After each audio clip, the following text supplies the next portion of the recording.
오늘 말씀은 창세기 15장 12절에서 21절까지의 말씀입니다. 하나님이 아브라함과 언약을 세우시다 라는 제목으로 함께 나누겠습니다.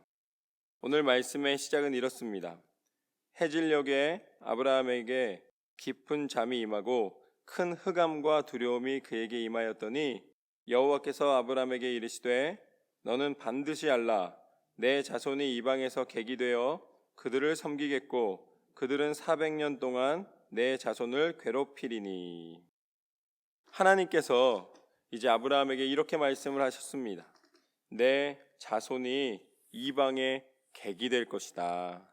이 말씀이 언제 나온 말씀이냐면 바로 그 위쪽에 같은 장 안에 하나님이 별을 보여주시면서 이 별처럼 너의 자손이 창대할 것이다. 수많은 자손이 이제 너를 통하여 나올 것이다 라고 말씀해 주신 다음에 하신 말씀입니다.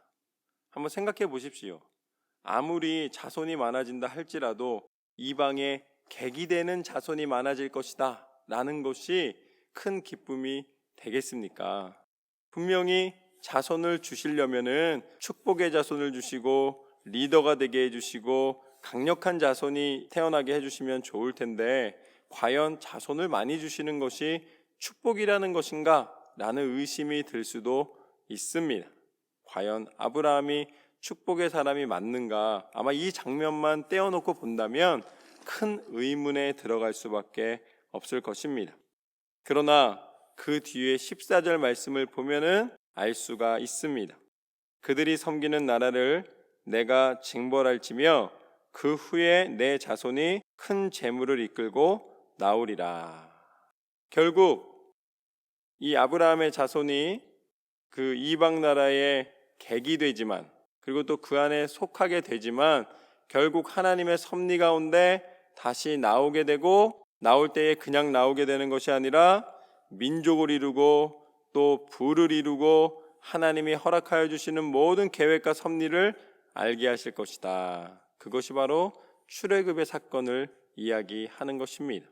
하나님은 어떤 하나님이신가? 하나님은 하나님의 뜻을 정하시고 하나님의 사람을 축복하시되 하나님의 방법으로 행하시는 줄로 믿습니다. 아무 고생도 없이 그냥 온실에서 자라는 화초같이 우리를 성장시키시는 것이 아니에요.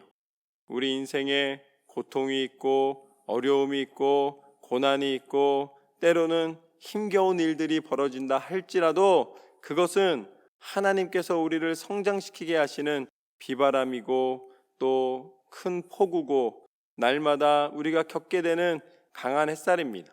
그러나 그것이 아무리 심하다 할지라도 하나님은 우리는 그것을 이겨낼 수 있는 힘을 주셨고 그리고 그것을 통하여 하나님의 일을 나타내시며 우리를 하나님의 백성 삼아주신 줄로 믿습니다. 내가 너희를 이끌어낼 것이고 너희에게 부를 허락하여 줄 것이고 너희를 창성케 할 것이다. 너는 결국은 나오게 되고 그곳에서 하나님의 영광을 나타낼 것이다. 그게 뭐냐면 15절부터 보면 너는 장수하다가 평안히 조상에게로 돌아가 장사될 것이요 내 자손은 4대 만에 이 땅으로 돌아오리니 이는 아모리 족속의 죄악이 아직 가득 차지 아니함이라 하시더니 해가 져서 어두울 때에 연기나는 화로가 보이며 타는 횃불이 쪼갠 고기 사이로 지나더라. 그날에 여호와께서 아브라함과 더불어 언약을 세워 이르시되 내가 이 땅을 애굽 강에서부터 그 큰 강 유브라데까지 내 자손에게 주노니 곧 겐 족속과 그니스 족속과 갓몬 족속과 헷 족속과 브리스 족속과 르바 족속과 아모리 족속과 가나안 족속과 기르가스 족속과 여부스 족속의 땅이니라 하셨더라. 하나님의 계획은 무엇인가? 하나님의 계획은 이방의 객이 되어 끝나는 민족이 아니라 하나님이 약속하신 대로 그 수많은 자손을 주시고 그 자손이 가나안 땅에 들어가서 그곳에 자리 잡을 모든 이방 민족들을 물리치게 하시고 그 땅을 하나님의 땅으로 선포케 하심을 이미 예비해 주신 줄로 믿습니다. 하나님은 아브라함에게 하나님의 땅을 예비해 주셨습니다. 가나안 땅을 예비해 주셨습니다. 그곳에 하나님의 나라를 세우게 하셨습니다. 그런데 여기서 또 중요한 게 있어요.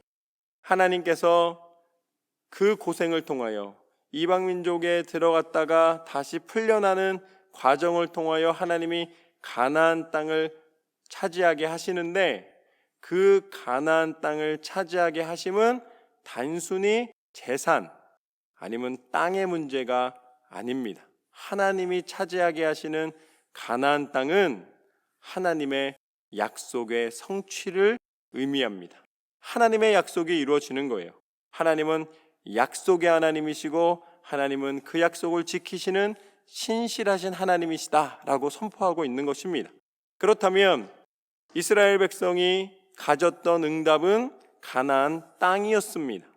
그러면 하나님이 우리 가운데 그 이스라엘 땅 이후로 이 세계 민족 가운데 전파된 이 복음을 통하여서 하나님이 우리 가운데 허락하여 주신 것은 무엇인가?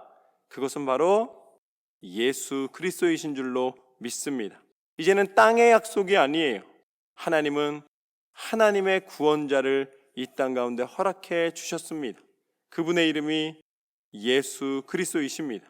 예수님께서 이 땅 가운데 육신을 입고 친히 오셔서 우리를 사랑하시사 우리의 모든 죄악을 담당하여 주시고 십자가에 달려 죽기까지 우리에 대한 사랑을 확증하시고 하나님의 뜻을 순종하신 줄로 믿습니다.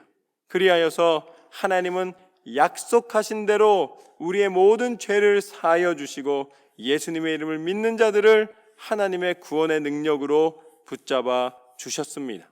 그래서 우리에게 허락된 땅은 어디인가? 그것은 밟고 있는 이 땅이 아니라 하늘의 하나님의 나라를 허락해 주셨습니다. 그리고 이제 우리는 하나님 나라의 백성 삼아 주셨습니다. 가나안 땅의 백성이 아니에요. 아시아 땅, 미국 땅, 호주 땅, 살기 좋은 나라의 백성이 아닙니다. 우리는 가장 선한 곳, 우리의 아픔도 없고 고통도 없고 하나님의 은혜만이 있는 곳, 하나님 나라 백성 삼아 주신 줄로 믿습니다. 그런데 이 땅에서는 나라의 시민이지만 하나님의 나라에서는 하나님의 백성 삼아 주시고 더 나아가 예수 그리스도 안에서 우리를 하나님의 자녀되는 권세를 허락하여 주신 줄로 믿습니다. 이제 우리는 그냥 살아가는 사람이 아니에요. 하나님의 천국을 소유한 사람입니다. 왜냐하면 그 천국이 하나님의 것이기 때문입니다. 그래서 하나님이 주인이시기 때문에 우리는 하나님의 자녀됐기 때문에 우리도 주인이 될 수 있는 거예요. 우리는 객이 아닙니다. 우리는 더 이상 바라보는 방관자가 아니에요. 우리는 손님이 아닙니다. 우리는 그곳의 주인이 되는 거예요. 왜냐하면 하나님이 그 은혜를 허락해 주셨기 때문에. 오늘 말씀처럼 아브라함에게 약속하시고 그 약속을 지키신 하나님, 우리 가운데 하나님의 구원을 약속하여 주시고 예수 그리스도의 이름의 권세를 통해 그 모든 것을 이루신 하나님, 그 하나님 앞에 날마다 감사하며 기도할 때에 하나님께서 오늘 모든 기도하는 제목까지도 응답하신다는 약속을 지켜주실 줄로 믿습니다.